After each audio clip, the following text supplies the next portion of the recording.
Tikulandireni mpologalamu yaleero ya Tikudziweni pano pa kanema ya Times. Lero tifuna tidziwane ndi a Dani Msowoya. Ndinechikumbira kuti ambiri mumamva dzina limeneli, komanso zochita zawo ambiri mazitsatira. Koma lero tifuna tiwadziwe mbali ina iwo watu ngati a Dani Msowoya. Dzina langa ndine Sam Kalimira, kukupemphani ndi mukhalepo.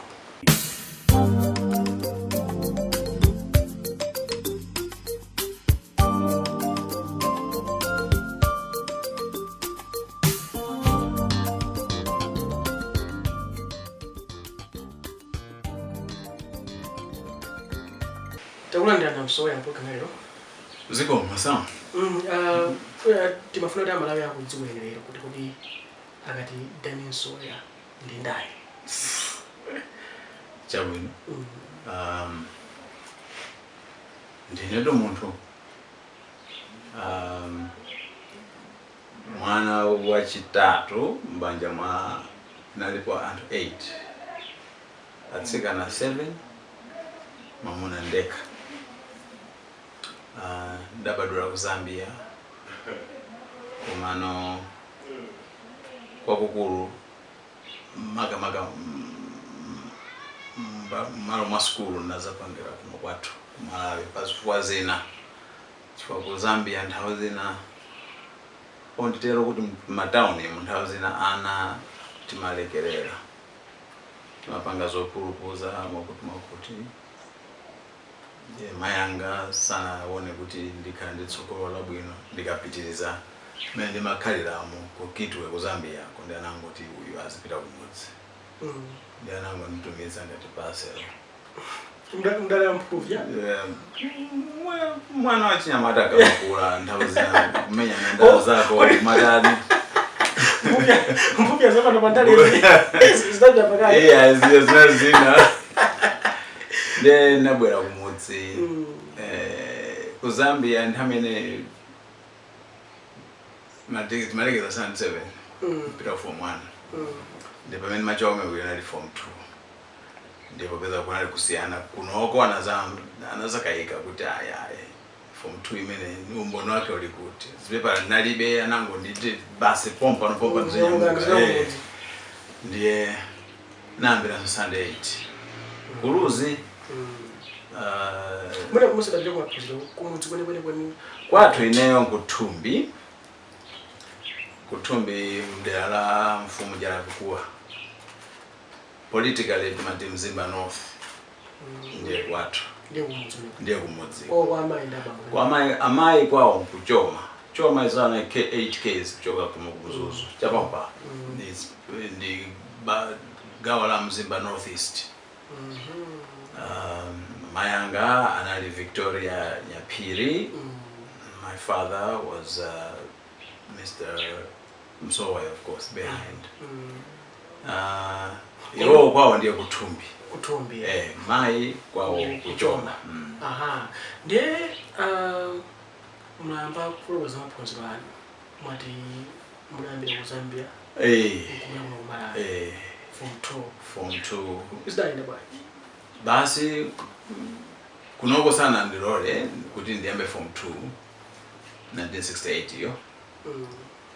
Fejoti mbonalibe ordinary form 2 yana ngwezesa form standard 8 from makhala anandi kunitumiza kwa amatiki ndikakhande azakhale yanga amene amunawo anali headmaster Paluzi primary school amuhoni.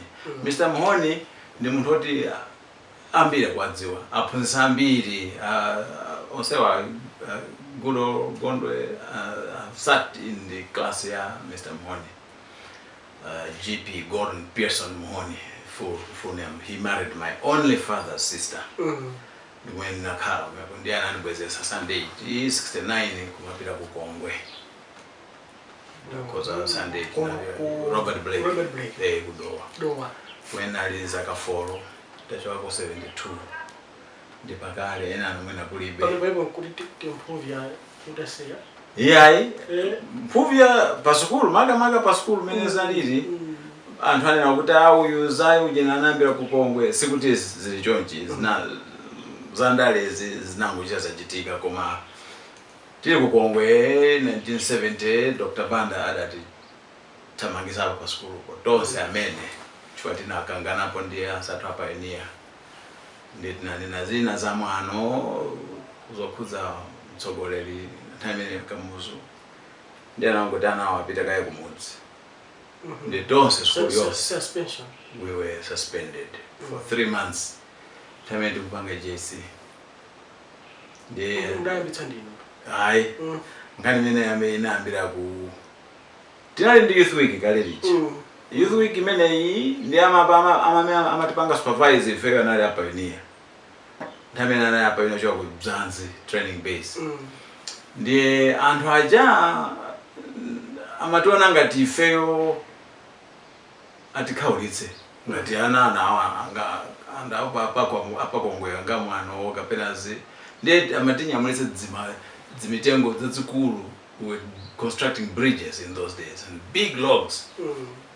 Ndiye zinatipweteka ndiye naona ngati iwo amangoenda kumati yang'anira ife kunyamula zimezi maona ngati mozunzika ndiye zinatipweteka kwambiri ndiye pomaliza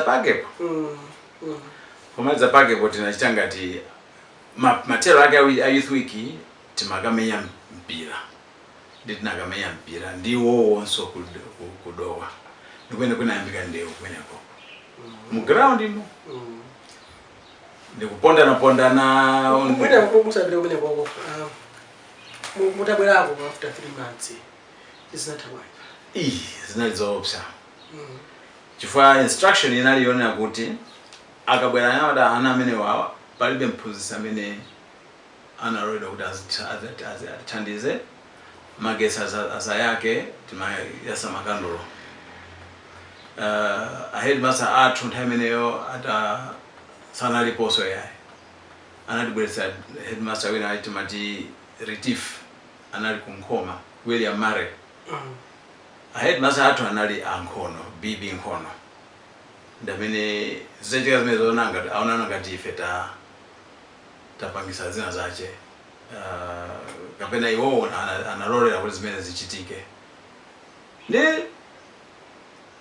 tidabwerera anangoti basi awawa mphunzitsi sathandize angobwera uzalimba mayeso basi ndalimba mayeso a JC 1970 nkukhoza mamayi zinachika zona kuti ena anzathu aife amamva my invitation to come back to school mochibwerapo ndiye khangati analuza ma subject awiri atatu koma idakhoza nkupitiriza form 3 pompo pakongwepo 72 kumalizapo kupeza kupole ineyo moyo mwanga monse simafuna kukhala china chilichonse mafuna ndikhale mwina dokotala kapena lawyer koma nthawi yathuyo ifeyo tinayoyamba kulemba MCE ndife MC mndakhoza bwino inakhoza bwino ma credit angapo nthawi imeneyo pano pakhoza kuti koma ndetu hayi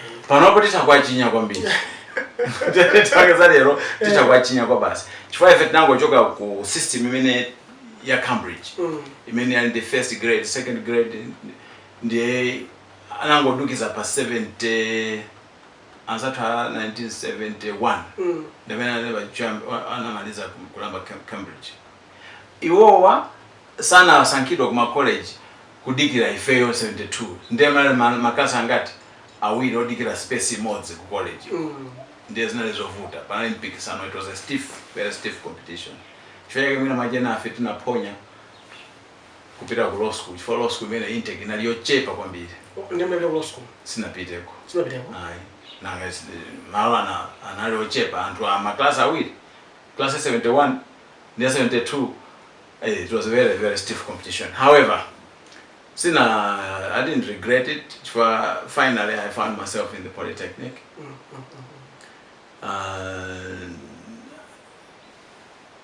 4 years in mechanical engineering.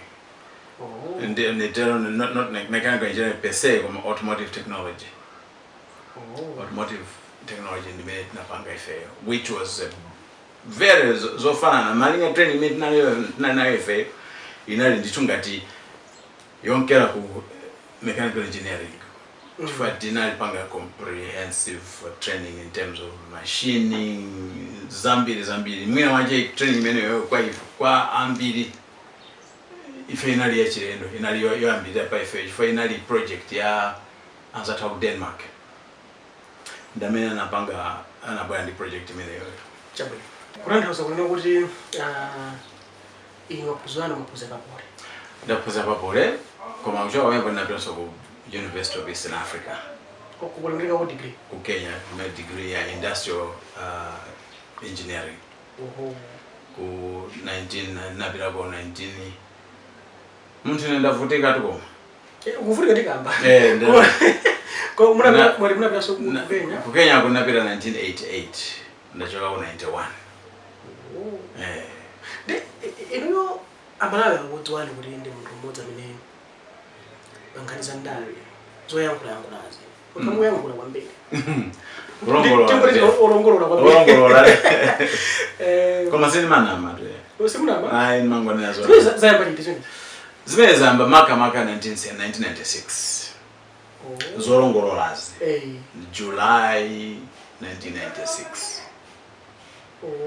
pamene ndina zatenga malo a malemu Dr. Matembo Nzunda amene anali mneneri wa chipani cha Afford kufikira nthawi imene Afford itachoka mboma la mgwirizano ndi UDF. Ndi Matembo Nzunda anali mmodzi mwa nduna za Afford zimene zinatsalira kuti ku UDF.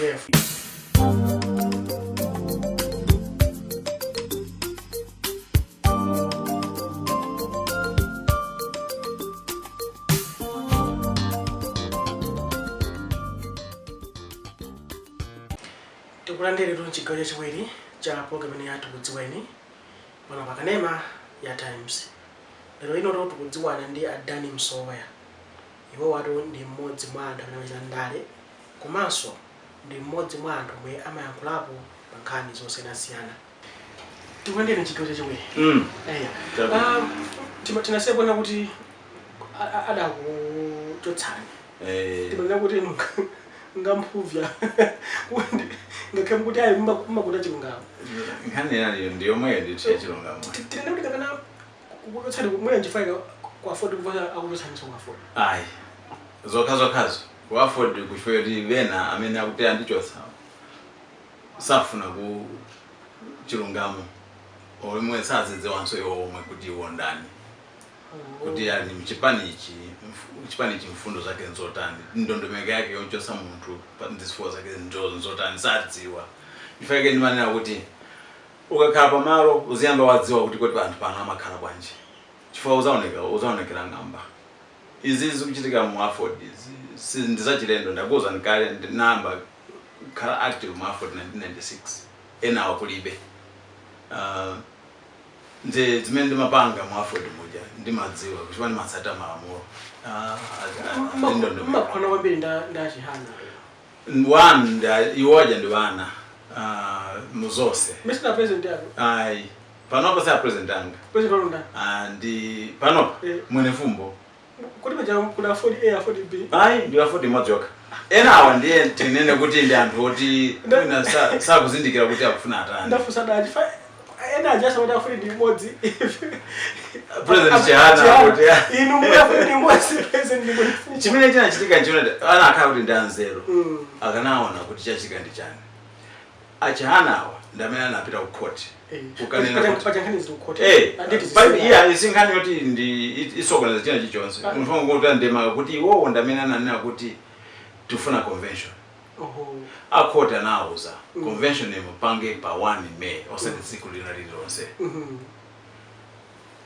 kokako kusazindikira zoti ndipanga chani kapena ndinene chani iwo convention isachiti sinakwanitse zimene tinapitirazo nkutseka convention ndi mphamvu yoti atseke convention iwo analibe chifukwa kwawo kunali kutsegulira basi otseka akanakhala amene akuwasankhidwa Chabwino. Tamine na amatsekayo sana sangibe chilichonse. Kuna libe chilichonse ndiye mphamvu yote atseka convention atenga kuti. Chabwino.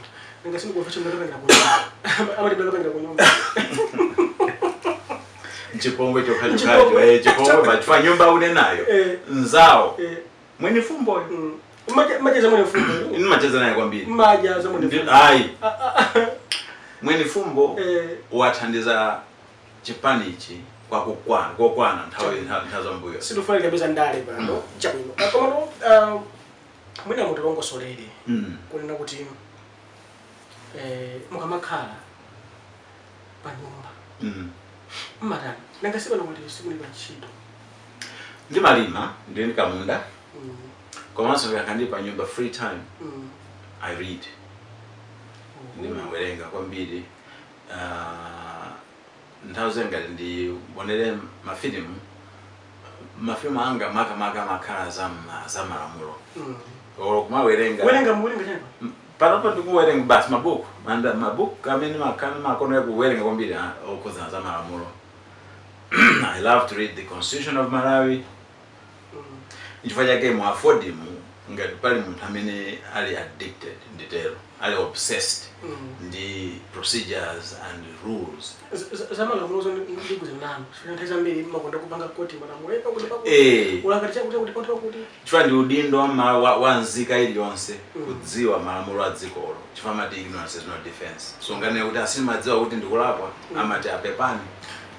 Ndimbali iti mene ino mati mukakhala mati koma this is my highest moment. Well. The highest moment in what sense? Wana kuti mbali mati pano koma ndine Dani Msowoya. Ndizimene zikunchitikirazi. Tine kuti mbali mene ino mumakondwa nayo kwambiri kuti kuba tsiku ili ndakondwa. Ni tsiku liti. I mean, when I got married. Ndikuti wani ndimene yero basi. But now for Banjaro did not. Of course that was my highest moment. That I got married, I had a baby. Mwina nanga? Ndinana 4. Atsikana awiri. Anyamata awiri. Kuti mula kwati kuno mwa.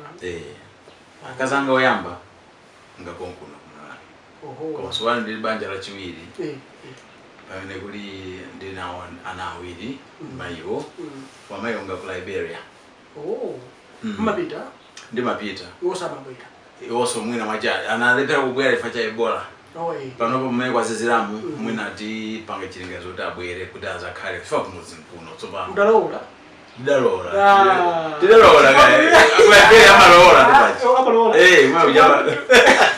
Sisa mpozo ngomba ya. Ndalola. Mpofuna kuti abwere noso pano chifukwa kwa zizira matenda aja anavuta tu samalola kuti tilowemo kapena iwo watuluke mzikomo ndiye mmene zakhalira mchonchi mwina atha kusona kubwera anabwera kunoko. I think campaign ya 2009 ndinapanga nawo. I was with her at my campaign. Ndamukumbuke kuti nthawi manager mapanga campaign ja pa ticket yanji ananditenga. In fact amene ananditenga sikuti mafuna kuti ndipange ujenia chifukwa afford anandikana samafuna chifukwa kuvuta kuvuta koma kuvuta chilungamo chimkuvuta chungamo ndi anandikana ndi ananditola ndi malemu Gwanda. Kodi Msowoya inu simona kuti ndi property yoti basi property yoti yongotayika chifukwa mutu mulizeru munaphunzira kono mwina simupanga simugwira ntchito simuthandiza mtundu kapena. Amene angazindikire zimene zizindame mwe mkuonerano kuona mwandipanga assess mwandiona kuti mwembi ndine asset mdziko lino nditha kupanga zina atandika pena pake koma mzoti zambiri zikuchitika mdziko muno makamaka mmalawi muno zikumayendera ndale ndakamandioona ngati wa afford amaona ngati I'm a misfit. Mkati mpanga apply mwina ali auyu zinachitikapo zinachitika kambiri mpaka apply kuti ine paka bandile consultant no I consult in the occupational safety and hygiene. Ndiona ngati kusakhala ndi ma contract. One of my biggest clients ageno kaboma chifukwa muli mauja nambiri malo ambiri ofunika kuti tizipanga audit maga machine wa anthu amaduka ziwalo chifukwa kuti machine sali bwino koma amangozi zimangochitika yo aboma ali thin on the ground in terms of staffing ena afetisha kuwathandiza kumaonikira apa ndi apa kapena anthu akumadwala koma sizitheka chifukwa kuti ndine uyu koma anakhala wa DPP ndakampasa makontra zikuchitika koma lero chabwino mwazabwera kwathu tidzakuphikira ine madzi asima ndiwo masamba otendera madziwo amalaya kuona masamba otendera ndiwo zanga kandi nsima kandi mpunga nsima yake ngaiwa ndimakonda ngaya kwambiri ndi masamba otendera nthawi zinaso soma ndino tikudziwa kuti pali amalawi ambiri amene akuonerapo makamaka achinyamata amene mwina amalingalira ndakhala tidani achite bwanji chapafupi choti adziwe kuti one is a subject matter yawo chimene afuna akhale ambiri ayo ndikudziwa pali angapo one of the engineers ali kunchalo ndi chithunzi changa mnyumba mwake amauza kuti ndakhala engineer ne chifukwa cha munthu ameneyo nthawi imeneyo ndikupanga inspect ma school tinali metal working chake masuku amene government secondary school Mzimba ndi secondary Mzuzu ndiye yeye anali mwana wa school pa Mzimba ndiye amandifunsa mafunso amene ndi mamulongo sana chimene chinampasa chidi kuti akhale engineer ndiye pandaleso chimodzimodzi akhale anthu okonda chilungamo. There's no shortcuts in politics. Palibe zoti kapena ndale ndibodza ayi ukakhala mtsogoleri ukhale munthu simple kabote ayi in your lowest moment and date kana tsiwe mati kuna yide madenda kwambiri panopa mene chipani cha afford chikupangira this is my lowest moment. I'm devastated. So yote anthu ena ake amene alowerera mu chipani mosadziwa chimene ayina kuti akhale kapena kuti chipani chichite olowerera olowerera ayino kishana olowerera eno kanali wa UDF wabwera kwa afford atamwalira bambo wake 2007 basi na president iyo president nanga si munthu ndakuma utakusankhidwa mwanjira zosiyana koma iyeyo I'm sorry unimba kondandale mfredi kapendala I think tizayiza saina za ndalezo ndi zimenezo ndale chimene chimodzimodzi kunena kufuna kutsogolera anthu akufuna watsogolerewo akhale oti akudziwa chifina okufuna kupanga osati kumanyamala mphukusi ya anthu azikutsatira akudziwa chimene ukutani ukuchita timati accountability ndi transparency masiku ano ndathokoza fata limodzi mtoke zikoma kwambiri ndi chikholitsi kulika ndakadzabwera mdzativomereza ndathokoza sam mmene mutu ndimene malizira programu ya lero ya Tikudziweni pano pa kanema ya Times.